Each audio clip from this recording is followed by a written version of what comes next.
Saya selalu mengatakan, yang mulia yang ditahan itu yang akan dipenjara saya.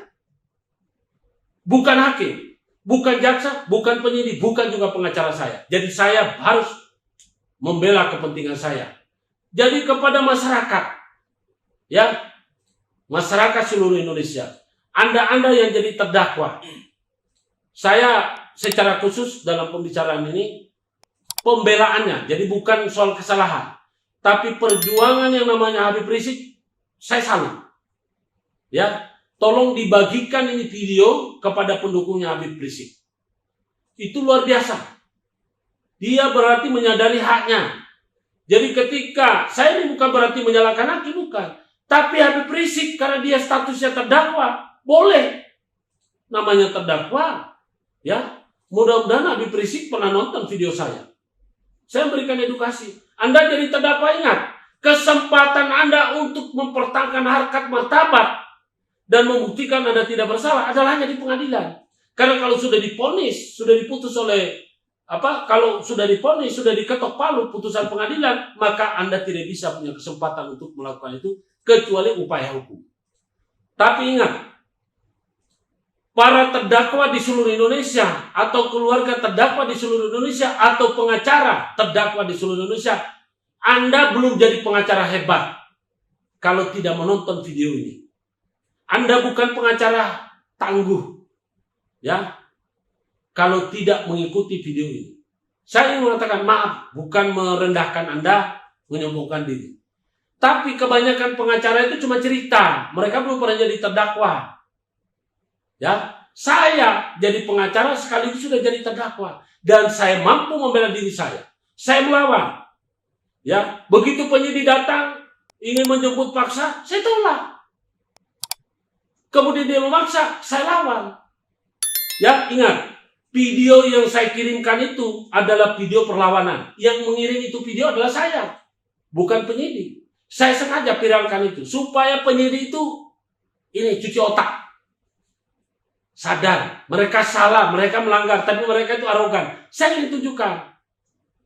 Ini ingat, itu sudah catatan. Itu rekam jejak. Polisi-polisi yang pernah datang ke rumah saya, besok atau lusa, pasti mereka akan dapatkan karmanya. Karena saya tidak diam, saya melapor kesan kemari. Mereka bohong. Baik penyidiknya, kanitnya, maupun kasatnya, termasuk Humas Polda Jatim. Mereka itu melakukan kebohongan publik, mengatakan sudah sesuai prosedur. Apanya sesuai prosedur? Saya ini bukan anak kecil, Pak. Ya, Anda lebih percaya anggota Anda yang melakukan pembohongan atau kita yang ada buktinya? Coba. Ini katanya sudah sesuai prosedur. Apakah dengan menjemput paksa, ya, kemudian tidak membawa tidak betul mereka itu tidak betul kami ini sudah mangkir? Buktinya apa? Kenapa mereka nggak tahan? Kenapa bukti habis dijemput begitu heroik ternyata berlangsung tidak sampai 1 jam? Itu kan berarti satu pembohongan publik. Makanya saya pikir ini Humas dari Polda Jatim ini ya sama Kasat Polres Sidoarjo itu saya bilang maaf ya, sepertinya Anda nggak cerdas, nggak pinter, bodoh, ya bodoh. Kenapa? Kalau memang sudah sesuai prosedur, kenapa nggak sampai 1 jam? Pakai otaknya, Pak. Ya, coba jemput paksa boleh dilakukan kalau panggilan pertama tidak dihadiri. Kemudian tidak dihadiri tanpa alasan yang tepat menurut hukum. Ini bunyi KUHP. Kemudian dipanggil kedua. Begitu panggilan kedua tidak dihadiri, tidak ada alasan yang cukup menurut hukum, dilakukan panggilan ketiga berikut perintah membawa. Ini kalau prosedurnya, saya bukan orang bodoh. Jadi polisi-polisi yang mengatakan, oh ini sudah sesuai prosedur, berarti mereka bodoh. Masa prosedurnya begitu? Ini prosedur yang benar ini. Nah sekarang kita uji. Panggilan pertama itu sudah kami kirim surat dan dibawa oleh pengacara saya untuk minta penangguhan, pelimpahan. Pelimpahan tahap 2 dari kepolisian diserahkan kepada JPU. Nah, kita membawa surat dan surat itu sudah ditandatangani oleh kaditnya Hafid. Berarti panggilan itu sudah tidak bisa lagi dibilang panggilan pertama atau panggilan yang tidak dihadiri. Panggilan itu sudah dihadiri. Kemudian panggilan kedua. Panggilan kedua tidak pernah dikirim ke kita. Dia pada waktu panggilan kedua kita lihat, baru kita terima itu pada saat sudah dijemput paksa. Lah masa polisi kok bodoh sekali begitu? Kasihan. Jangan gara-gara kepengen membela anak buah, institusi kepolisian jadi rusak. Saya lawan. Buktinya apa? Pak itu Mas, ya, yang ngomong bahwa itu sudah sesuai prosedur. Bapak, kalau Bapak belajar hukum, belajar logika dong. Ya, sekarang ini kalau memang benar dia sudah sesuai prosedur hukum, kenapa nggak nahan? Kenapa nggak sampai 1 jam? Kita datang ke sana.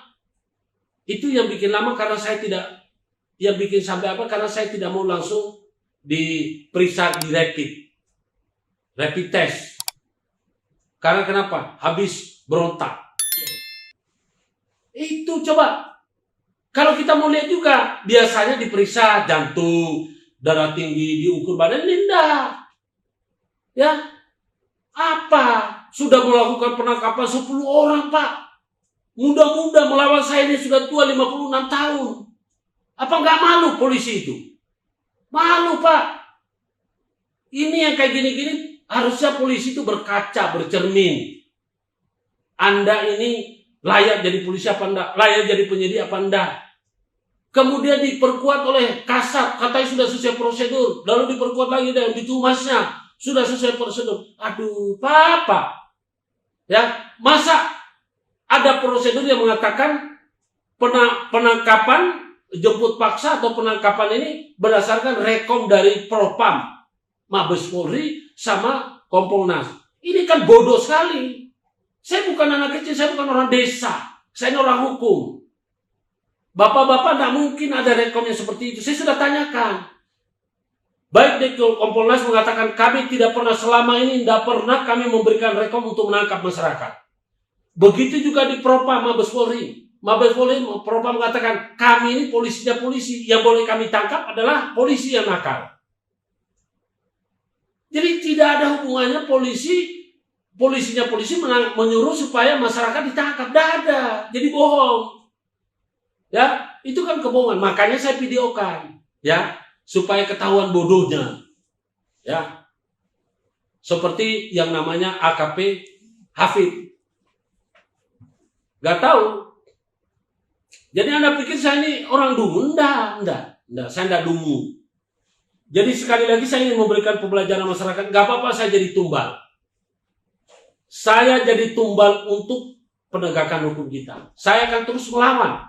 Melawan dan melawan. Saya ingin meluruskan yang beko-beko.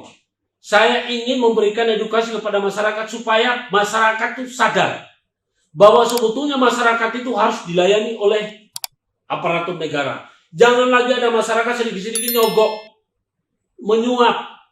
Mereka itu sudah digaji. Bahkan kadang-kadang hari ini terima SK, besok sudah digadaikan. Padahal kerjaan mereka belum. Tahu sebetulnya mereka itu melanggar. Aparatur negara atau PNS itu, semua PNS, begitu terima SK kemudian dia ngutang di bank. Baik itu untuk sepeda motor, dia ngutang itu dia belum kerja. Coba petani bisa nggak seperti itu? Nggak ada. Ya, makanya saya hormat polisi-polisi yang rumahnya sederhana, yang naik sepeda motoran, ya TNI ataupun apa itu. Mereka itu adalah orang-orang yang jujur, menafkahkan keluarga dengan uang halal. Makanya anak-anaknya ya alhamdulillah sehat-sehat saja. Tapi mereka yang ini aneh-aneh, adalah yang selingkuh lah, adalah yang nembak istrinya lah, adalah yang dipecat lah dengan tidak hormat. Itu semua karma. Jadi sekali lagi saya ingin mengatakan kepada masyarakat, Ya, kita sudah saatnya harus melawan kezaliman. Ya, jadi kepada jaksa yang memperlihatkan kepada media atau wartawan, yang memperlihatkan kepada wartawan-wartawan itu untuk dia perlihatkan kepada saya, terhadap putusan Mahkamah Kasasi yang Hakim Tunggal itu, saya anggap itu putusan bohong.